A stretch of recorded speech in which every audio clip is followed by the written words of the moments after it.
I've seen a lot of change, been through a lot of pain. Some things are not the same as they were a year ago.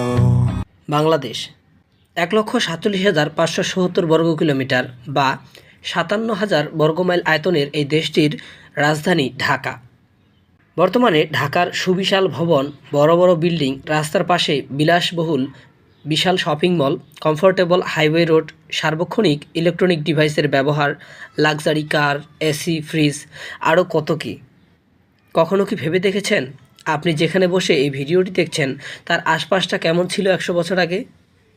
বিশেষত আমাদের এই প্রিয় মহানগরী রাজধানী শহর ঢাকা ১০০ বছর আগে কেমন ছিল? চারপাশটা কি আকাশচুম্বী দালান কোঠা আর ধূলিমলিন বিষণ্ণ ডিজেলের গন্ধে ভরা ছিল? চোখ বন্ধ করে ঘুরে আসুন ১০০ থেকে ১৫০ বছর আগে। নিজেকে কল্পনা করুন ঢাকার রাস্তায়। কি দেখছেন? চলুন মিলিয়ে নিই আপনার কল্পনা আর বাস্তবকে। আজ আমরা ঢাকার যে ছবিগুলো দেখব সেই ছবিগুলো কিছু চার্লস ডায়েলের আঁকা ১৮০৮ থেকে ১৮১১ সালের দিকে। পরবর্তীতে ১৮১৪ এবং ১৮২৭ সালে দ্য অ্যান্টিকিউটিস অব ডাক্কা নামে 4টি ভলিউম আকারে প্রকাশ পায় ছবিগুলো। ১৯০৪ সালে ভাইসরয় লর্ড কার্জনের এক ফটোগ্রাফার ফ্রিটজ ক্যাপ ঢাকার আরও কিছু অতি মূল্যবান ছবি তোলেন, কিছু আবার ব্রিটিশ লাইব্রেরির স্বত্বাধীন। চলুন আজকে ১০০ থেকে ১৫০ বছর পূর্বের ঢাকার ছবি, ভিডিও চিত্রসহ তুলে ধরব। লালবাগ কেল্লা। লালবাগ কেল্লা মোগল সাম্রাজ্যের অন্যতম নিদর্শন। এটা যত না সামরিক কাজে ব্যবহৃত হতো তার চেয়ে বেশি ব্যবহৃত হতো মোগল নবাবদের বাগানবাড়ি বা অবকাশ যাপন কেন্দ্র হিসেবে। ১৬৭৮ সালে সুলতান মোহাম্মদ আজমের শাসনামলে সুবেদার শায়েস্তা খাঁর তত্ত্বাবধানে লালবাগ কেল্লার নির্মাণ কাজ শুরু হয়। কথিত আছে যে ১৬৮৪ সালে সুবেদার শায়েস্তা খাঁর আদরের কন্যা ইরান দুখত পরিবিবি এর মৃত্যুতে খাঁ প্রচণ্ড কষ্ট পান। অবিলম্বে এই দুর্গের নির্মাণ বন্ধ করে দেন এবং এর অভ্যন্তরে তিনি পরিবিবির কবর স্থাপন করেন, যা পরিবিবির মাজার নামে পরিচিত। চার্লস ডায়েলের পেইন্টিং। লালবাগ কেল্লার পাশ দিয়ে বুড়িগঙ্গা নদী প্রবাহমান। ছবিটিতে ১৮৭০ সালের কেল্লার দক্ষিণাংশের একটি ফটক দেখানো হয়েছে। রমনা পার্ক। পহেলা বৈশাখ মানেই পান্তা ইলিশ আর রমনার বটমূলে বসে বৈশাখী গান শোনা, মাটির পুতুল, কাচের চুড়ি, রুমঝুম। আবার বই মেলা হলে রমনার প্রাঙ্গণ সারা দেশের মানুষের বই তৃষ্ণা মেটায়। কেমন ছিল এখনকার এই সুশোভিত আনন্দ উদ্যানটি? রমনা পার্কের এই ছবিটি ১৯০১ সালে তোলা। রমনার মূল ফটক।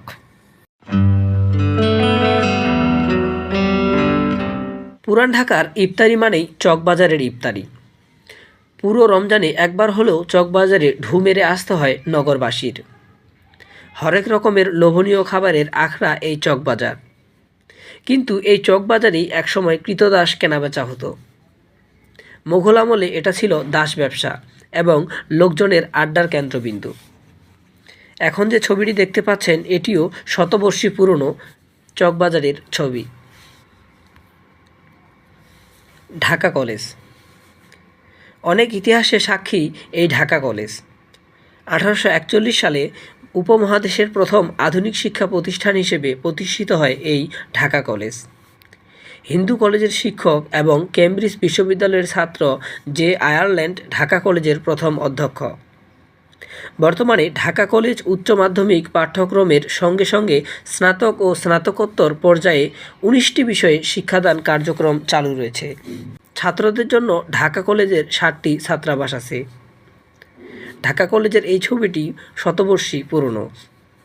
চার্লস ডায়েলসের অঙ্কিত ছবি এটি ১৮৭২ সালে। Dhaka college campus.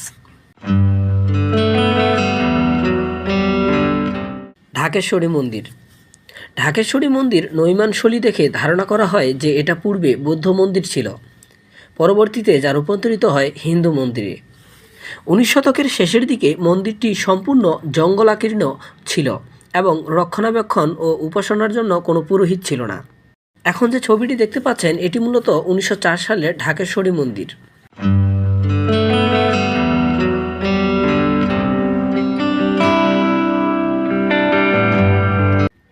Salimullah medical college বা মিডফোর্ড হসপিটাল। 1820 সালে Dhaka collector sir Robert Mitford Buriganga নদীর তীরে এই হাসপাতালটি তৈরির উদ্যোগ নেন। ঢাকায় কলেরার ব্যাপক মহামারী দেখে তিনি অত্যন্ত ব্যথিত হন এবং এই মেডিকেল কলেজ প্রতিষ্ঠা করেন। মূলত 1962 সালে এটি মেডিকেল কলেজের রূপ নেয় এবং ঢাকার নবাবদের দানশীলতার প্রতি সম্মান জানিয়ে পরবর্তীতে এর নাম রাখা হয় স্যার সলিমুল্লাহ মেডিকেল কলেজ।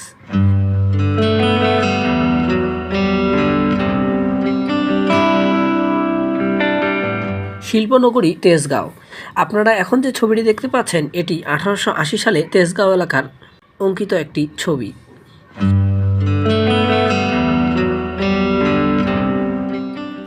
এখন যে ছবিটি দেখতে পাচ্ছেন এটি হচ্ছে ধলাইখালের স্টিল ব্রিজ বা লোহার ব্রিজ।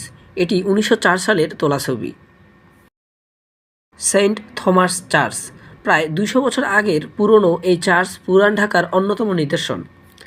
1863 সালে বিখ্যাত ঘড়ি নির্মাণকারী প্রতিষ্ঠান বিগ ব্যান এর একটি ঘড়ি এই চার্চের চূড়ায় স্থাপন করা হয়, যাতে পুরান ঢাকাবাসী এই ঘড়ি দেখতে পায়। এরকম ঘড়ি এই মুহূর্তে পৃথিবীতে মাত্র 2টি আছে, অপরটি লন্ডনের হাউস অব পার্লামেন্টের চূড়ায় অবস্থিত। ছবিটি 1872 সালে তোলা। Saint Thomas church. নারিন্দা খ্রিস্টীয় কবরস্থান। সম্ভবত 17 শতকের প্রথম দিকে এই কবরস্থানটি গড়ে ওঠে। এর সবচেয়ে পুরাতন এপিটাফটি 1725 সালের, কারণ তখন থেকেই ঢাকায় পর্তুগিজদের আগমন ঘটেছিল। এখানে খ্রিস্ট সম্প্রদায়ের জন্য এই সমাধিভূমির পাশেই ঢাকায় প্রথম গির্জা প্রতিষ্ঠা করা হয়। এর অবস্থান ওয়ারিতে বলদা গার্ডেনের বিপরীতে রাস্তার ওপারে। নারিন্দা খ্রিস্টীয় কবরস্থান, এটি 1875 সালের অঙ্কিত একটি ছবি। আপনারা এখন এই মুহূর্তে যে ব্রিজটি দেখতে পাচ্ছেন এটি আপনাদের অত্যন্ত সুপরিচিত তুরাগ নদীর তীরের টঙ্গী ব্রিজ। ছবিটি এঁকেছেন চার্লস টাইলস 1885 সালে। তুরাগ নদীর তীরের টঙ্গী ব্রিজ। পুরানো পল্টন, 1875 সালের পুরানো পল্টনের ছবি এটি। চাঁদনী চক, 1870 সালের ছবি এটি। জুম্মা মসজিদ থেকে তোলা হয় এই ছবিটি 1870 সালে, চাঁদনী চকের ছবিটি।